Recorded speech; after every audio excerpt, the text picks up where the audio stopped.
한번 기도하겠습니다. 하나님 아버지, 은혜와 사랑을 감사합니다. 귀한 사명자 무장 성령 대성회가 이렇게 하나님의 은혜 중에 매일매일 귀한 은혜를 우리에게 허락하시는 은혜의 통로가 되게 하심을 감사합니다. 이 시간 부족한 종을 세우셔서 또 주님 통로로 사용하시고자 하는 줄 믿습니다. 이 시간 주의 말씀을 담대히 선포하며 피차가 은혜받는 귀한 시간 되게 하여 주옵소서. 주시는 말씀 나의 말씀으로 받게 하시고 이 시간 성령이 일하실 때에 절정으로 일하도록 역사하여 주시옵소서. 예수 그리스도의 이름으로 간절히 기원하옵나이다. 아멘. 할렐루야. 믿음이 있는 분들은 아멘을 기대합니다. 할렐루야. 감사합니다. 진짜 이게 좀 풀러도 되겠죠? 안 잘리는데. 이렇게 제가 이제 이 5바다입니다. 5번 타자인데 시간이 더해갈수록 긴장이 더하는 것 같습니다. 매도 먼저 가는 게 낫다고 빨리 설교를 했으면 좋겠는데 이렇게 5번째가 되었습니다. 감사하게 저는 2012년 3월에 성광교회에 부임하여서 이렇게 8년차 사역을 하고 있습니다. 제가 충북 동로에 와서 최근 가장 기쁜 것은 6.25 동란 때 잊어버린 저희 형제들을 찾았다는 겁니다. 금성교회 김정은 목사님, 또 저희 매연교회 김정민 목사님, 그리고 성광교회 김정민, 그리고 북한에 하나 두고 못 나왔는데 김정은이가 거기 있습니다. 여러분 이렇게 귀한 인연을 통하여 충북 동로에 사역하고 있는 것이 얼마나 기쁨인지 모릅니다. 오늘 특별히 매해 사명자 성령 무장 대성회를 가졌는데 정말 부족하고 연약한 또 저를 세우셔서 주님이 말씀을 전하는 통로로 사용하십니다. 여러분 부족하지만 긍휼히 여겨주시고 아멘 할 때 큰 은혜가 임할 줄 믿습니다. 자, 오늘 제목을 한번 따라해 볼까요? 눈이 바뀌면 기쁩니다. 오늘 말씀 주제는 사실 하나입니다. 우리의 눈, 가치관, 이것에 대한 전환을 이야기하려고 합니다. 작년 말부터 저희 교회에서 수어 예배를 드리고 있습니다. 그런데 이 시간 예배 드릴 때 이런 얼굴로 이제 이렇게 예배 드리고 바라보면 아직도 긴장이 되거든요. 그러니까 서로 긴장되지 않게 수어로 한번 옆 사람에게 인사를 좀 해보도록 할게요. 자, 손을 펼쳐볼까요? 당신, 옆 사람을 가리키는 겁니다. 당신, 정말 아름답군요. 보조개 찍으면 이게 아름답다. 그러니까 한번 옆 사람에게 해봅니다. 아니 그런 표정으로 하시면 안 되고 활짝 웃으면서 진짜 아름답게 보시면서 하셔야 됩니다. 당신 정말 아름답군요. 진짜 아름다워 보입니다. 꽃 중에 제일 이쁜 꽃이 낙꽃이라고 하지 않습니까? 그런데 활짝 웃으면서 인사하는 모습이 여러분 너무 아름다워 보입니다. 그런 의미에서 이번에는 전혀 인사하지 않는 분들과 인사하겠습니다. 당신 정말 아름답군요. 권사님 이거 돌리면 안 돼요. 이거 돌리시면 안 돼요. 야벌로지 하시면 안 돼요. 그리고 정말 주의해야 될 것은 반드시 한 손으로 찍으셔야 됩니다. 두 손으로 찍으면 큰 결례예요. 이건 뻥이야라는 뜻이에요. 뻥이야라는 뜻이에요. 그러시면 안 되고 또 이렇게 찍고 내실 때도 가슴으로 쓸어내리는 게 참 큰 결례가 되는데 당신이 정말 아름답군요. 느끼해 이런 표현이 됩니다.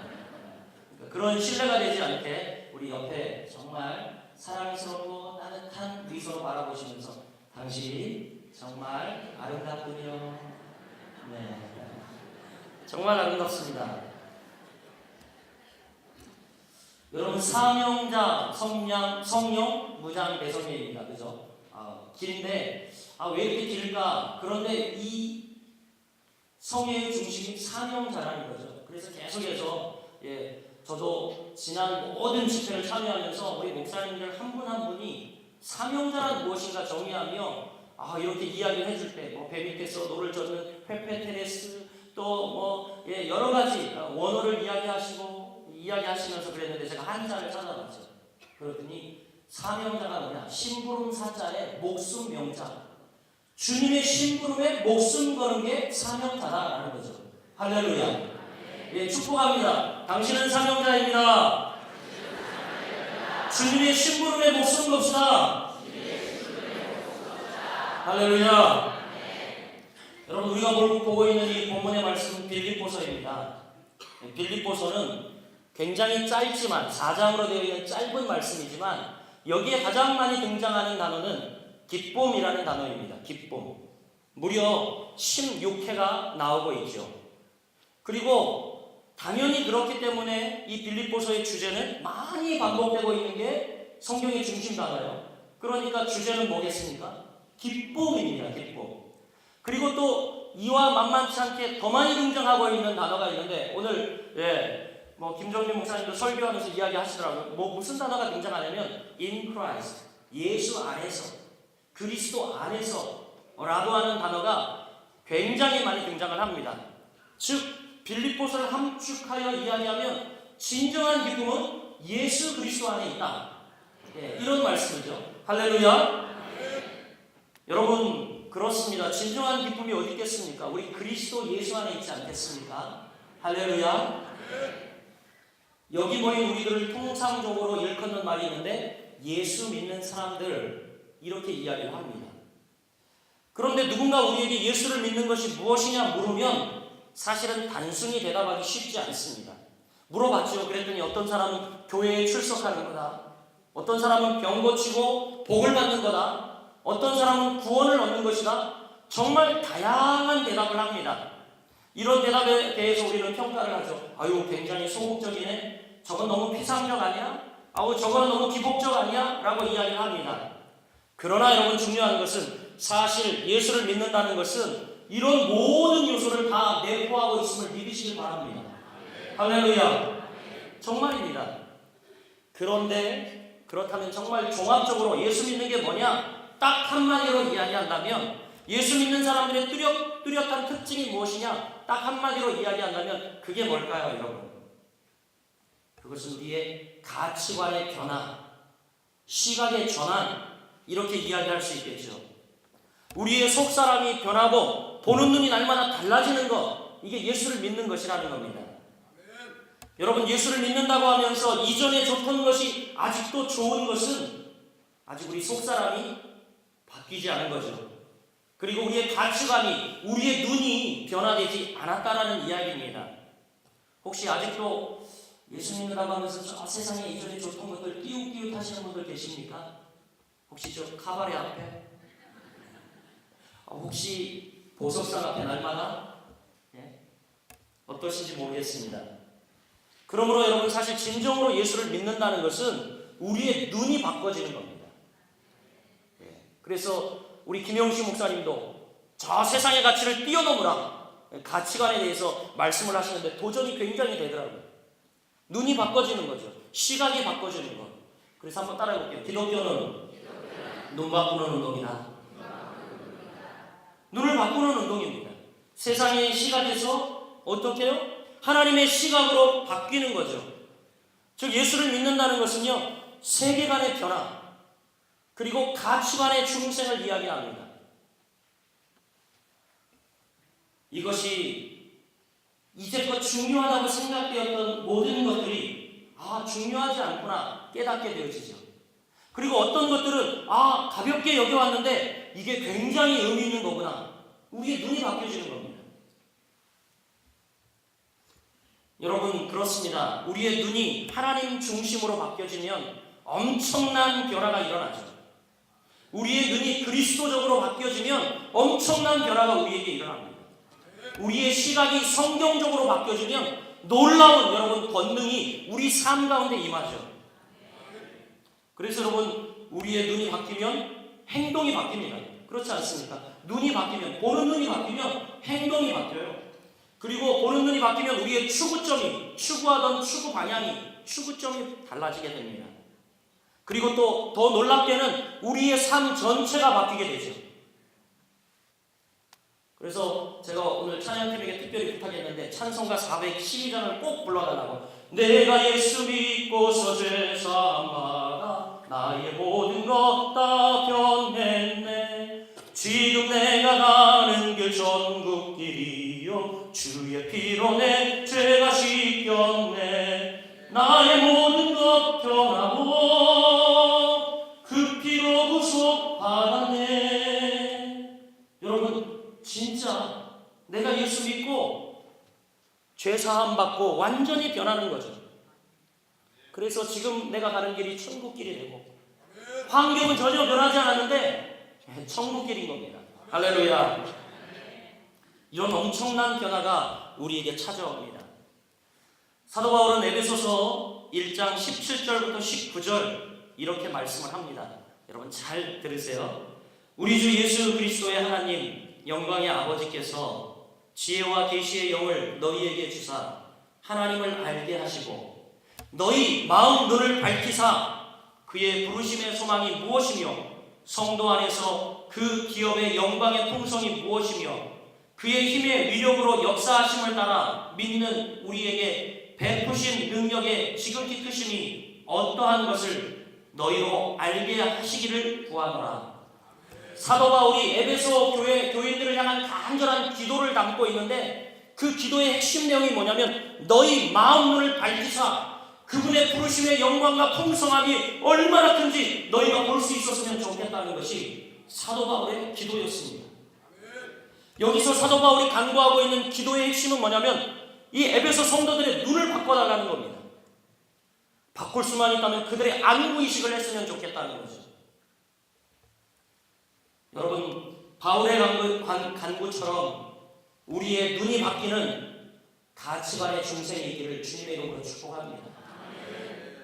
Transforming World View, 우리의 세계관이 바뀌어지는, 우리의 보고 있는 관점이 바뀌어지는 그것이 하나님 중심, 성경 중심, 예수 그리스도 중심으로 바뀌어지는 놀라운 축복이 우리들에게 있기를 간절히 소원합니다. 여러분 오늘 읽은 본문 전체 이슈는 뭐냐면 이 눈이 바뀌어지게 해달라는 겁니다. 눈이 바뀌어짐에 대해서 이야기를 하고 있죠. 여러분도 잘 알다시피 우리나라 삼성그룹은 온 세계가 인정하는 한국을 대표하는 인류 기업입니다. 여러분 이 기업의 전 CEO인 이건희 회장은 간부들을 향해서 간부 회의할 때마다 한 이야기가 있는데 한번 따라해 보겠습니다. 마누라 말고는 다 바꿔라. 이 이야기를 귀에 못이 박히게 간부들에게 했다고 합니다. 마누라 말고는 다 바꿔라. 무슨 이야기입니까 여러분? 진짜 다 바꾸라는 이야기일까요? 굉장히 의미 있는 이야기인데 바로 그들의 사고의 획기적인 변화, 시각의 전환, 사고의 발상의 전환, 이것을 주문하고 있는 이야기죠. 눈이 바뀌어야 한다는 겁니다. 눈이 바뀌어야. 그래야 역사가 일어난다는 거죠. 우리가 잘 알고 있는 마태복음 13장 44절을 보면 천국 비유의 장입니다. 마태복음 13장이. 그런데 13장 44절에 보면 천국 비유가 나오고 있는데 밭에 감추인 보화의 비유가 나오고 있습니다. 제가 읽어드리겠습니다.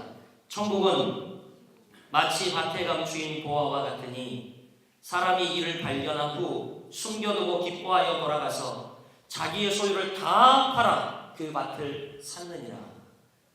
이렇게 말하고 있어요. 여러분 저는 이게 이렇게 보여주는 거 이런 거 안 하는데 저만 보시면 됩니다. 네. 여러분 왜 이 사람이 자기의 소유를 다 팔아서 그 밭을 사라고 이야기했을까요? 샀을까요? 그 밭을. 자기의 소유를 왜 다 팔아 그 밭을 샀을까요?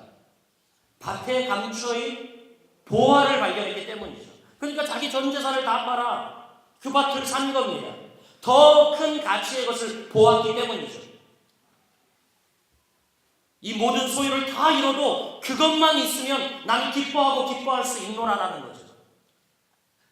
이것이 바로 보화를 발견한 사람의 심정이고 또 예수 그리스도라는 보화를 발견한 사람들의 심정인 줄 믿습니다. 여러분도 예수면 다다 라고 이야기할 수 있습니까? 세상 사람들이 너 뭐 어디 가냐? 이 밤에 직장 갔다 와서 피곤한데 어디 가냐? 그러면 그러면 야 교회가 밥 먹여주냐? 예수가 나냐? 그러면 여러분 뭐라고 하시겠습니까? 그래 예수가 나다. 할렐루야. 여러분 밭에 감추인 보화를 발견한 사람들은 이렇게 대답할 수 있어야 합니다. 우리 옆 사람에게 이야기해 봅시다. 예수가 다다. 할렐루야.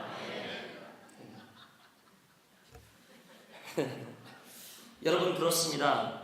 우리의 눈이 열리면, 우리의 눈이 바뀌면 순교자도 될 수 있고 충성된 사명자들도 될 수 있습니다. 문제는 우리의 가치관, 바로 눈에 있다는 겁니다. 이게 바뀌지 않는 거예요. 지금 여러분, 우리가 하나님께 나와 오전에도 오후에도 또 평소에는 교회에서 금요일도 수요일도 새벽에도 여러분 왜 이렇게 매 시간 나와 예배합니까? 남들보다 시간 많아서요? 예, 그러나요? 어떤 이단에는요 보니까 와서 설교 한 편씩 들으면 일당을 준다 그러더라고요. 5만 원씩. 그런 것도 아닌데 여러분, 헌금 내가며 왜 여기 이 자리에 나와 계시냐 이 말이죠. 난 시간 많아서, 아니면 사귈 사람이 없어서? 아니죠 여러분. 세상의 일보다 더 소중한 가치의 것을 발견했기 때문 아닙니까? 예수 그리스도, 복음, 십자가 보혈, 여러분 그것을 발견했기 때문 아닙니까? 사랑하는 여러분, 이 시간 하나님의 시각을 찾고 하나님의 시각을 갖는 여러분들이 되시길 주님의 이름으로 축복합니다. 여러분, 이 가치관의 변화는 포기할 수 있는 능력으로 나타납니다. 우리 가치관이 변하면요 포기할 수 있는 능력이 우리에게 나타나요.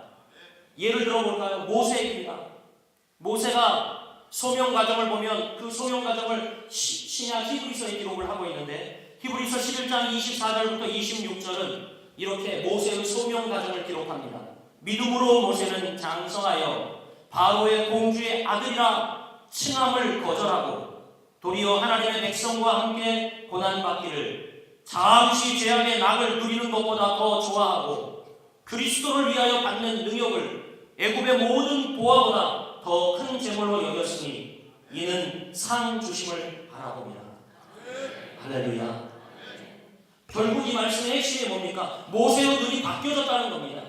그전에는 애굽의 소망을 뒀고 바로의 공주의 아들이라 칭함을 받는 것에 낙을 누렸을지 모르겠지만 지금은 그렇지 않다는 겁니다.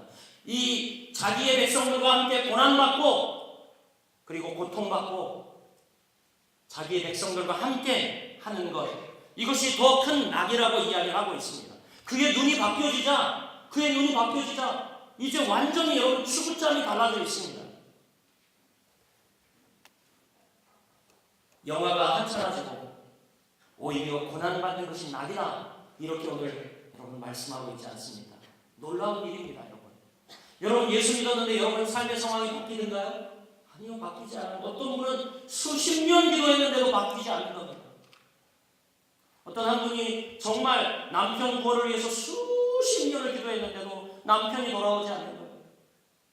어느 날 계속해서 절기 때마다 특세를 하는데 이분이 이 가슴에 뭘 보듬고 나왔더라고요.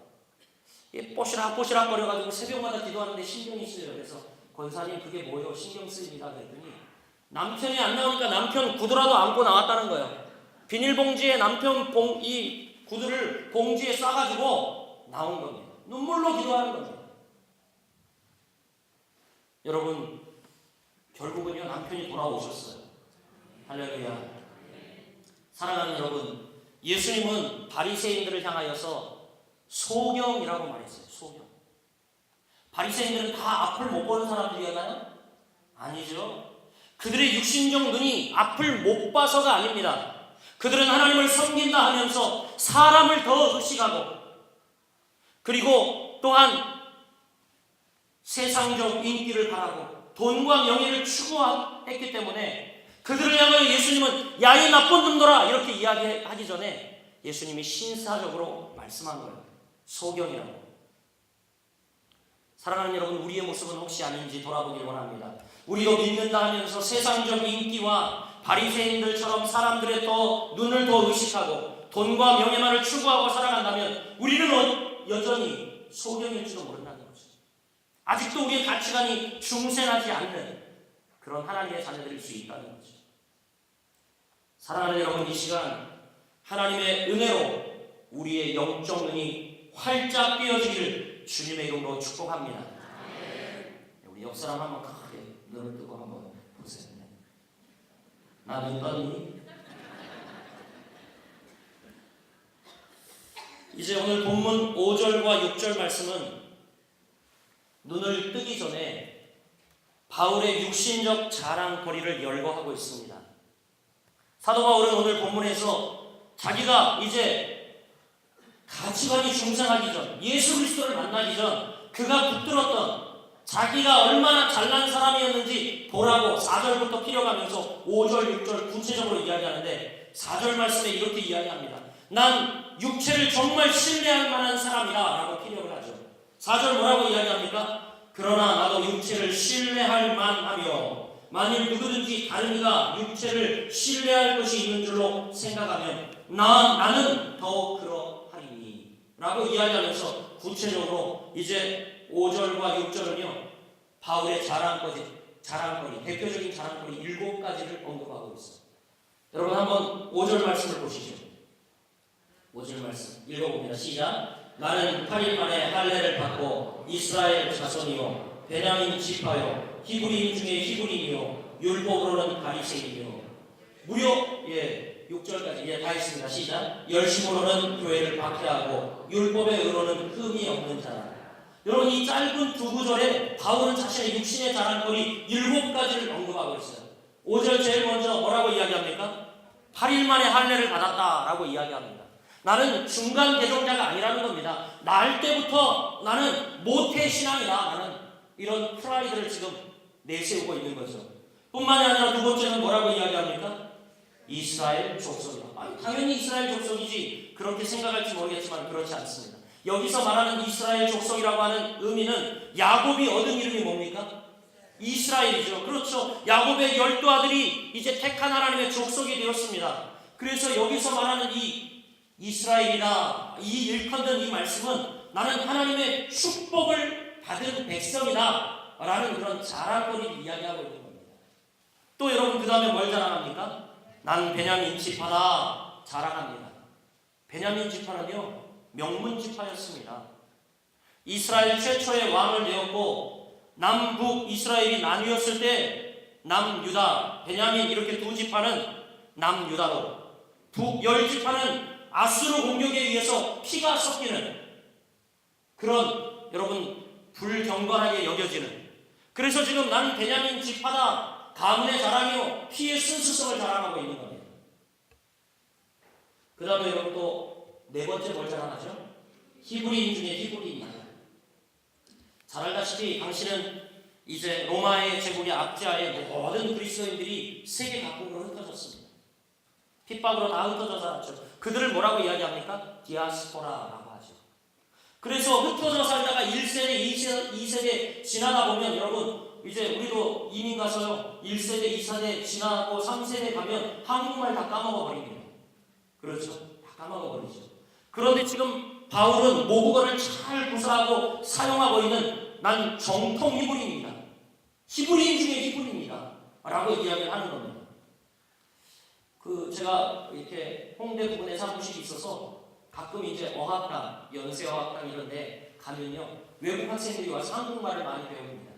그런데 한국말을 배우는데 이게 한 2세대, 2.5세대 막 이러니까 한국말을 잘 못하는 거예요. 아무리 배워도 잘 못하죠. 어느 날 같이 이 학생들하고 밥을 먹는데 이제 갈비탕을 시켰는데 이 갈비탕이 식어서 나온 거예요. 그러니까 이 친구가 하는 말이 뭐라고 하는 줄 아십니까? 아줌마 국이 추워요. 그러는 거예요. 국이 춥다는 거예요. 그러니까 옆에 계시던 목사님이 농담하더라고요. 야 국이 춥다고 하는데 잠바 좀 입혀라. 썰렁하죠. 그런데 이룰 수 있다는 거예요. 그런데 지금 내가 히브리인 중에 히브리인이다 라는 것은 난 정통, 언어를 잃어버리지 않고 피의 순수성을 유지하고 있는 난 오리지널이다. 이렇게 바울이 자기 자랑을 하고 있는 거죠. 또 여러분 5번째 자랑은 뭐라고 이야기하고 있습니까? 율법으로는 바리새인이다. 이렇게 이야기를 합니다. 여러분 아십니까? 이스라엘의 최고의 종교 엘리트 집단이 있었는데 바로 그들이 누구였습니까? 바리새인들. 딱 6,000명, 당시 6,000명밖에 없었어요. 그러니까 완전히 선별된 이들이었죠. 이들은 정말 우리나라로 이야기하면 스카이 아니요 요즘 국제화 시대니까 아이비리그 정도 출신의 나는 그런 사람이다 그러면서 자기 학부를 자랑하고 있는 거예요. 뿐만이 아니라 이제 6절로 넘어가면 6번째 자랑을 하고 있는데 어떤 자랑을 하고 있습니까? 열심으로는 내가 교회를 핍박하는 자다. 난 유대교의 극렬분자였다. 난 우리 조상들이 전하여준 이 율법을 순수히 지키고 이걸 지키려고 아주 투쟁적으로 살아가는 사람이었다 라는 거죠. 7번째 자랑은 뭐였습니까? 율법의 의로는 흠이 없는 자다. 놀랍습니다요. 당시의 모든 전승과 규례를 난 다 지켰다는 겁니다. 엄청나죠? 종교적으로 난 완벽한 자라는 겁니다. 그런 자랑. 여러분 지금 바울의 핵심 메시지는 7가지를 자랑하려고 하는 걸까요? 아니에요. 여러분 7절 말씀을 잘 보시면 이제 7절 그러나 자랑을 한 다음에 그러나 막 이렇게 문장이 바뀌고 있습니다. 우리는 성경에서 읽다가 그러나 이런 단어가 나오면 환기를 해야 돼요. 왜냐하면 앞에 있는 내용이 뒤바뀌는 거기 때문에 이것을 결론적 어구라고 하죠. 결론적 어구. 빡! 이렇게 나왔어요. 지금 바울의 핵심 메시지는 뭐냐면 나보다 더 육체를 자랑할 것이 있는 사람이 있으면 나와보라는 거예요. 나보다 더 잘난 사람이 있으면 나와보라는 거죠. 그러나 바울은 자랑이 목적이 아니었습니다. 자랑이 목적이 아니었죠.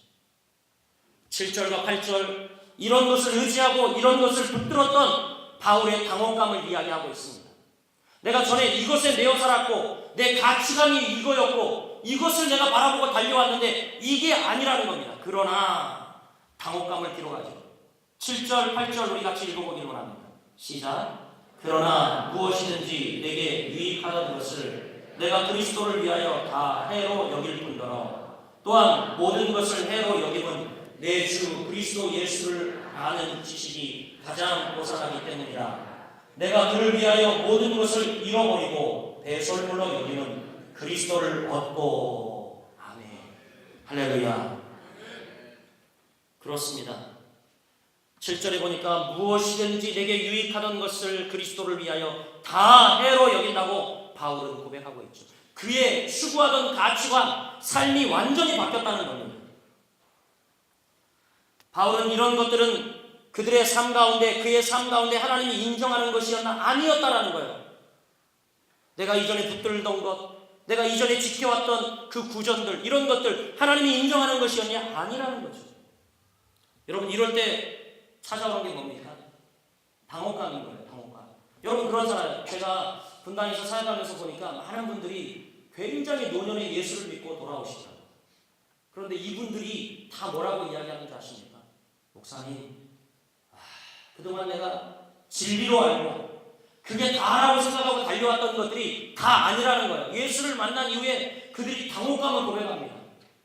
지금 사도 바울이 그러고 있는 거죠. 이전에 그가 붙들었던 이 모든 것들이 보니까 아니라는 거예요. 예수님을 만나고 나니까 아니라는 거예요. 예수 그리스도를 아는 지식이 가장 고상하다라고 고백을 하고 있지 않습니까? 이런 것들이 내게 아무 유익을 주지 못했다고 바울은 말하고 있습니다. 이런 것들을 바울의 삶 가운데 하나님이 전혀 인정치 아니하는 허망된 것이었다라고 이야기합니다. 이럴 때 찾아오는 것이 당혹감이에요. 당혹감. 저는 지금까지 이게 다인 줄 알고 뛰었는데 이게 아니라 할 때 여러분 얼마나 당혹하겠습니까? 당혹감이 들겠습니다. 저도 이제 천국 심판대 앞에 갔을 때 가장 두려운 게 이겁니다. 열심히 이게 진리인 줄 알고 열심히 달려왔는데 주의 백보자 앞에 섰을 때에 주님이 그게 아닌가요? 그러면 여러분 어떻게 하겠냐? 이게 아닌가네. 그러면 안 된다는 거죠. 제가 겪은 가장 당혹스러웠던 인생의 순간을 이야기해 볼까요? 저는 꽤 그래도 공부를 잘했습니다. 그래도 고교 시절 다 초치기 하지 않습니까? 초치기 시험을 열심히 했어요. 영어 시험 이제 다음날 영어 시험 준비를 열심히 한 겁니다. 그리고 드디어 모든 것이 완벽히 준비되었기 때문에 너무 자신 있게 딱 다른 친구들 막 초조해서 선생님이 들어왔는데도 막 책을 넘기고 있는데 저는 룰루랄라 보면서 쫙 여유 있게 상황들을 지켜보고 있었어요. 그런데 시험지가 쫙 배부됩니다. 시험지를 받았어요. 시험 시작 딱 그랬는데 수학 시험지야. 이 정도면 상황을 판단해야 되는데 제가 상황 판단 못하고요. 손을 들었어요. 선생님! 그랬더니 왜? 그러더라고요. 그러니까 저 시험지 잘못 주셨는데요. 예, 너무 여러분 황당하잖아요. 그죠? 시험지 잘못 주셨는데요. 그러니까 뭐가 임마? 영어 시험지를 주셔야 되는데 왜 수학 시험지를 주십니까? 앞에 붙어 있더라고요. 보니까 시험 과목 뭐요? 수학. 저는 그 다음날 시험이 영어 시험인데 첫 시간 열심히 수학 시험을 제껴놓고 그 다음날 시험 볼 것을 준비하고 있었던 거죠. 여러분 그때의 당혹감은 이루 말할 수가 없습니다. 그냥 이럴 때 최고의 방법은 뭡니까? 여러분 사지선다, 가난하라, 나가라 나가라 다 나가라. 그리고 기도를 하는 거죠. 하나님 정말 가능하다면 하나님과 저의 마음이 일치하여 찍는 것마다 정답이 되게 하시고, 이런 거 배우면 안 되는데 우리 학생들 그렇죠? 그렇습니다. 지금 바울이 그런 당혹감을 겪고 있는 거예요. 야, 이건 줄 알고 올인하고 달려왔는데 아니라는 거죠. 사랑하는 여러분, 혹시 우리는 지금까지 진리인 줄 알고 뛰어오는 것을 하나님이 만약 인정치 않으신다면 어찌하시겠습니까? 바로 바울의 심경이 지금 본문 5절, 6절 그 속에 고백된 상태입니다. 그리고 7절과 8절, 그래서 이제 바울의 눈이 추구점이 가치관이 바뀌어졌다라고 이야기합니다. 그동안 유익한 줄 알고 여겼던 세상의 여러 가지 것들, 대표적인 7가지 것들 이야기했지만 그것을 다 해로 여기고 배설물로 여긴다라고 고백하고 있습니다. 여러분 이 배설물 뭘까요? 저녁 식사하고 오셨을 텐데 저도 오늘 뭐 강사 대접을 한다고 고기를 사주시는데 우리 총무님이요 교회에서 이제 이렇게 섬겨주시는데 진짜 이게 네 맛도 내 맛도 아니고 설교해야 되니까 그냥 막 먹었어요. 그냥 네 맛도 맛을 못 느끼고 먹었어요. 그러다 보니까 이제 단추가 안 잡아져요. 여러분 배설물이 뭐예요? 배설물 헬라어로 보니까 스키발라라고 하는 단어를 사용하고 있고 NIV 성경에는 루비시, 쉽게 이야기해서 한번 따라해볼게요. 똥이에요. 똥. 쓰레기, 폐기물 이런 의미를 가지고 있더라고요. 배설물로 여긴다는 것은 우리 직설적으로 표현하면 똥같이 여긴다는 거죠. 미련이 없다는 것을 의미합니다. 이전에 내가 그렇게 붙들고 자랑스러워했던 이 7가지의 것들, 이게 예수님 만나고 나니까 똥이더라, 배설물이더라. 아주 정말 좀 너무 이렇게 좀 선정적으로 표현을 하고 있습니다. 여러분 우리가 아직도 세상에 미련이 끈덕지게 남아있는 것은 하나님의 영광을 바로 보지 못한 까닭이죠. 우리 가운데 누가 여러분 화장실에서 대변을 보면서 아이고 저 아까운 거 어떻게 이거 물 내리지? 죄송합니다. 식사하시고 오셨는데 느끼하게 그러시는 분 계세요? 화장실에 일 봐놓고 이거 아까워서 어떻게 내지 어쩔까? 그러시는 분 안 계시잖아요. 섭섭한 마음 품는 사람 없을 겁니다. 볼일 본 모든 사람들의 동일한 고백은 뭐겠습니까? 아이고 시원하다. 아이고 시원하다. 아니겠습니까? 이것이 바로 사도 바울의 심정이라는 겁니다. 내가 저것에 대해 전혀 의지할 것이 없다. 이제 그냥 난 똥같이 여긴다. 저건 똥이다. 이렇게 말하고 있는 거죠. 왜? 바로 그리스도의 영광을 보고 그리고 예수가 보아임을 발견했기 때문에 눈이 바뀌어진 거죠. 완전히 눈이 바뀌어진 거죠. 제가 이 청년 사역을 20년 이상 했습니다. 제 자랑은 아니고 하나님의 역사하심을 따라 한 220명 정도 되는 청년부를 맡아서 980명 부흥의 기적을 이루기도 했습니다. 제가 한 건 아니고 하나님이 하셨다고. 정말입니다, 여러분. 그런데 그러다 보니까 이 청년들 표정만 봐도 전문가가 됩니다. 어느 녀석들이 연애하는지 기가 막히게 제가 꼬집어요. 그런데 한 청년이 어느 날 이러는 거예요. 이렇게 자기 짝을 만나기 전에는 그래요. 이 청년이 와서 그래요. 목사님, 혜진자매는 어디가 이쁘고요. 그리고 은혜자매는 어디가 이쁘고, 은하자매는 어디가 참 이쁘고 막 이렇게 이야기를 합니다. 그런데 정말 자기 짝을 딱 만나면 어떻습니까? 뭐라고 이야기합니까? 예? 뭐라고 이야기할 것 같아요? 예, 오직 그 한 사람 독보적으로 보이는 거예요. 그래서 제가 이제 불러요. 야, 영철아, 너 이리 와봐. 너 연애하지? 그러면 깜짝 놀라요. 화들짝 놀라면서. 목사님 어떻게 하셨어요? 왜 몰라요? 앞에서 자매가 찬양하고 있는데, 예, 그 자매, 이게 침을 흘리면서 그 자매를 쳐다보고 있어요. 예배 시간이고. 그게 왜 모르겠어요. 이 강단에 설교하러 올라가서 딱 보면, 예, 이 저기 회중석에 앉아서, 예, 자매에게 꽂혀가지고 이 뭐 넋을 잃고 있는데 왜 모르겠냐고요. 예. 여러분 그렇잖아요. 우리가 사랑에 빠지면 막 한 가지에 집중합니다. 그 사람에게 집중하는 거죠. 그렇지 않습니까, 여러분? 여러분 안 그러신가 봐요. 그죠? 이렇게 죄송합니다. 저는 한 사람만 보이더라고요. 네, 오직 한 사람. 한번 저희가 이제 제자 훈련을 하는데 제자 훈련을 수료할 때에 예, 완전히 기분이다. 예, 대한민국에서 제일 좋다는 뷔페가 있는데 서울 강남에 있는 인터컨티넨탈 호텔 뷔페라고 하더라. 우리 가자. 그리고서 수료식을 하고 이제 애프터로 거기에 가려고 하고 쫙 가려고 그러는데 한 녀석이 목사님 저 못 가겠는데요 그러는 거예요. 아니 이걸 포기할 녀석이 아닌데. 그래서 야 왜 그래 영철이 너 왜 안 간다 그러는 거야 그랬더니 아 사실 오늘 은혜랑 데이트하기로 했거든요 그러는 거예요. 아 야 그래도 어떻게 은혜 데이트 다음에 미루고 인터컨티넨탈 호텔 뷔페에 가야지. 네. 가보시면 알지만 여러분 이 호텔 이 지하 몇 층이더라 근데 이뺑 둘러 사면이 음식이 차려져 있습니다. 예. 어마어마해요. 예. 근데 안 간다는 거 이걸 포기할 녀석은 아닌데. 근데 이 녀석이 영어를 남겼어요. 목사님 저는 인터컨티넨탈 호텔 뷔페보다 은혜가 있는 난지도를 선택하겠습니다. 여러분 정말 사랑하는 대상과 사랑에 빠진 사람 그 사람이 있는 곳이면 어디나 천국이라는 거죠. 그렇지 않습니까? 여러분 우리 사명자들은 예수 그리스도와 사랑에 푹 빠져야 할 줄 믿습니다. 오늘 바울처럼 그가 붙들고 있던 세상의 가치관들을 다 내려놓고 나는 예수 오직 예수다. 예수가 나다 라고 고백할 수 있는 여러분들이 되시길 주의 이름으로 축복합니다. 가끔 청년 사역을 하다 보면 중독에 빠진 아이들, 죄와 씨름하는 아이들이 와서 물어요.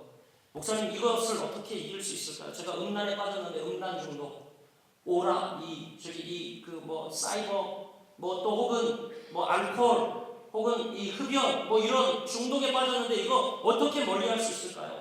내가 죄에 깊이 빠졌는데 이것들을 어떻게 멀리할 수 있을까요? 상담을 많이 합니다. 그런데 여러분 최고의 답변은 이거예요. 늘 그렇게 대답해 줍니다. 이들에게. 야, 그것에 집중하지 말고 예수님께 집중해봐라.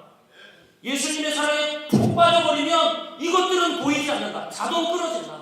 그러니까 이 죄의 유혹을 어떻게 물리칠까 생각하지 말고 도리어 예수님과의 어떻게 사랑에 빠질까 이것에 차라리 집중해버려라. 이렇게 권면을 합니다. 사랑하는 여러분 그렇지 않습니까? 여러분도 지나가는데 계속 세속적 가치관 여러분이 붙들고 있는 것들 아직도 계속 놓지 못하고 붙들고 있고 그리고 여러분이 믿음의 행보를 가는데 아직도 붙들고 있는 것들 그걸 어떻게 끊어버릴 수 있을까요 여러분? 단 한 가지죠. 뭡니까 여러분? 예수 그리스도의 사랑에 더 깊이 빠지는 겁니다. 할렐루야. 그렇게 되길 주님의 이름으로 축복합니다. 바울은 이제 하나님에 대한 사랑이 너무나 커서 예수 그리스도 외에는 다 배설물로 보인다는 겁니다. 해로 여긴다는 거죠. 이전 것은 다 꽝이다 라는 거예요. 소망이 없다라는 거죠. 사랑하는 여러분 우리 사명자들입니다. 결단하기를 원합니다. 하나님이라는 외줄만 붙들고 날마다 엎드릴 때마다 우리는 고백하기를 소원합니다. 주님 내게는 주님밖에 없습니다. 주님이 나의 전부입니다. 오 Jesus Christ Everything to me 주님이 나에게 모든 것 되십니다. 제 목양실 창문에 제가 화이트로 써놨어요. 크게 Jesus Christ Everything to me 예수님은 나의 전부 되십니다. 모든 것 되십니다. 그렇게 고백해놓고 날마다 고백하지 않으면 그리고 새벽 예배 드리고 강단에 무릎 꿇을 때마다 제일 먼저 이 고백을 합니다. 나의 힘이 되신 여호와여 내가 주를 사랑하나이다. 나의 힘이 되신 여호와. 여러분 요즘 얼마나 많은 여러분 세상의 유혹과 세속적 가치관이 교회에 침투하여 심지어 사역자, 중직자, 사명자 할 것 없이 다 넘어뜨리고 있지 않습니까? 우리가 날마다 이 고백 속에 주님, 내 삶에 주님이 너무 필요합니다. 주님, 나와 날마다 함께하여 주옵소서. 주님 사랑에 깊이 빠지지 않으면 여러분 우리는 방법이 없어요. 기독교 교육을 여러 가지로 정의하지만 저는 기독교 교육은 딱 한 가지라고 생각해요. 얘들아, 너희 삶에 꼭 필요한 게 있는데 다른 거 다 없고 예수님이다. 예수님에 대한 목마름을 가리키는 것, 이게 전 참 기독교 교육이라고 생각합니다. 바울이 지금 이전에 붙들던 모든 것을 내려놓았는데 그의 고백처럼 가장 약한 것 같으나 가장 강력한 종이 되었다는 겁니다. 예수님을 붙드니까, 여러분, 예수님을 붙드니까. 오늘 결론으로 본문 9절 말씀 한번 보십시오. 9절을 같이 읽기를 원합니다. 시작. 그 안에서 발견되려 하느니 내가 가진 은은 율법에서 나는 것이 아니요 오직 그리스도를 믿음으로 말미암은 것이니 곧 믿음으로 하나님께로서 난 의라. 아멘. 바울은 지금 뭐라고 이야기합니까? 그 전에 자기가 붙들던 모든 것을 다 내려놓고 하나님이라는 외주를 붙들었더니 구원이 확신되고 소망과 장래가 확신되고 승리가 되었다고 고백을 지금 하고 있습니다. 여러분, 이 세상의 풍요를 누리는 것이 예수 안에 다 감춰져 있다는 사실을 아십니까? 그래서 예수 믿으면 복 받는다는 사실이잖아요. 예수 안에 다 풍요가 감춰져 있어요, 여러분. 그분이라는 외주를 붙들어야 되는데 우리가 이 양다리 정도만 걸쳐도 되는데 3다리, 3다리, 4다리 막 다 걸치고 있으니까 여러분 우리가 그 예수 그리스도의 풍요를 경험하지 못하는 겁니다. 예수 안에 다 있는데 우리의 눈이 바뀌어지길 간절히 소원합니다. 그래서 주만 바라보길 간절히 소원합니다. 골로새서 2장 2절부터 3절 말씀 이제 사도 바울은 이렇게 이야기합니다. 골로새 성도들을 향하여 이렇게 이야기합니다. 이는 저희로 마음의 위안을 받고 사랑 안에서 연합하여 원만한 이해의 모든 부요에 이르러 하나님의 비밀인 그리스도를 깨닫게 하려 함이라. 그 안에는 지혜와 지식의 모든 보화가 감추어 있느니라. 그 안에는 모든 보화와 지식과 할렐루야 다 감춰져 있대요. 예수 그리스도 안에. 여러분은 세상에서 구하잖아요. 세상에서 구하잖아요.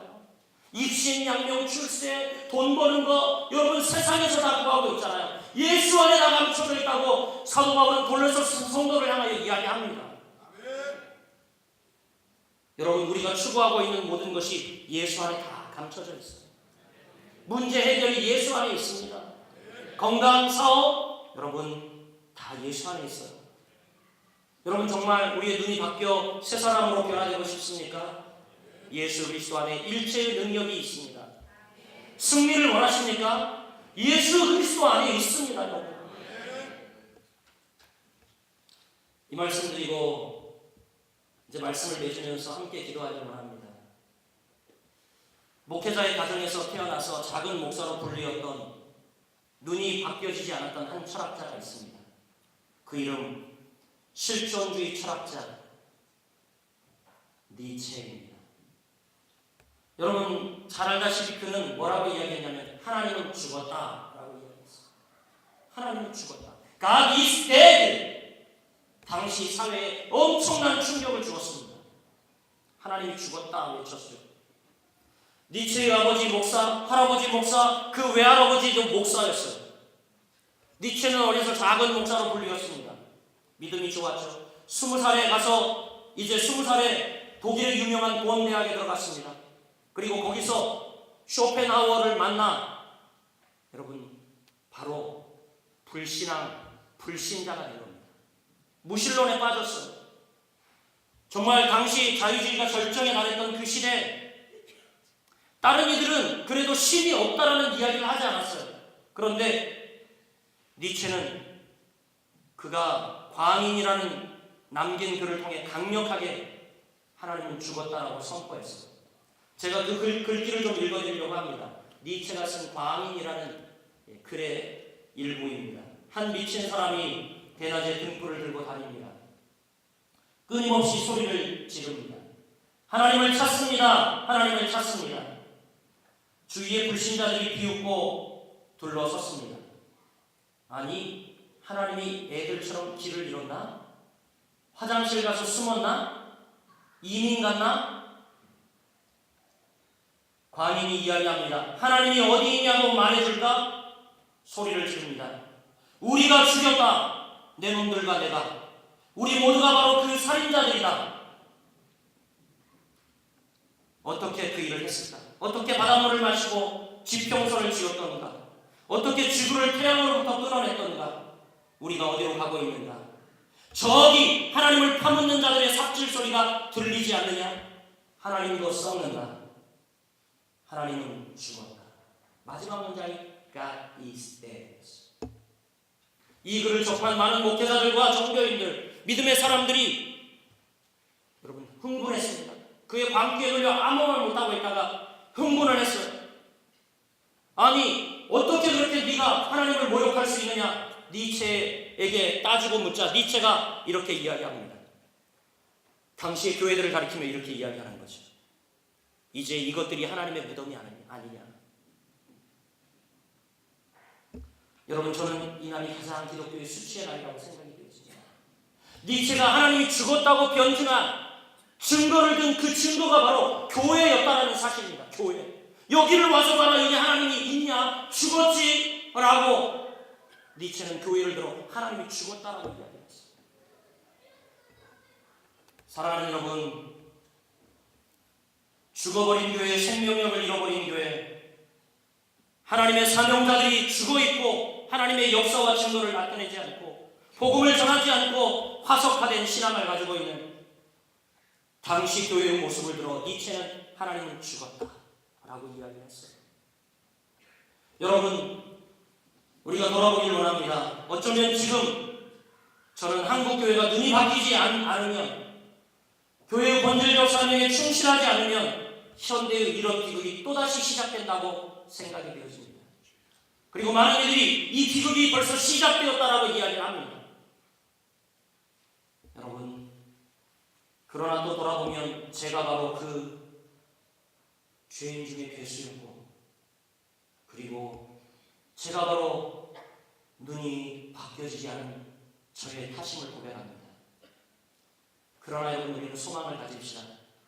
하나님은 언제나 마른 뼈와 같이 앙상한 모습이지만 교회의 본연의 모습에 충실하고 자기의 사명에 깨어있는 사명자들이 있는 그 땅을 하나님이 외면치 않으셨습니다. 하나님이 언제 쪽수가지고 이랬습니까, 여러분? 깨어있는 한 사람을 찾으시고 깨어있는 사명자 한 사람을 찾아 일하셨습니다. 여러분, 우리의 눈이 영원히 열려져 바뀌어지길 소원합니다. 우리의 눈이 바뀌어져 하나님의 영광을 추구하며 살아갈 때 놀라운 반전을 주실 줄 믿습니다. 놀라운 회복을 주실 줄 믿습니다. 눈이 바뀌어진 바울, 유럽을 뒤흔들어 놓았죠.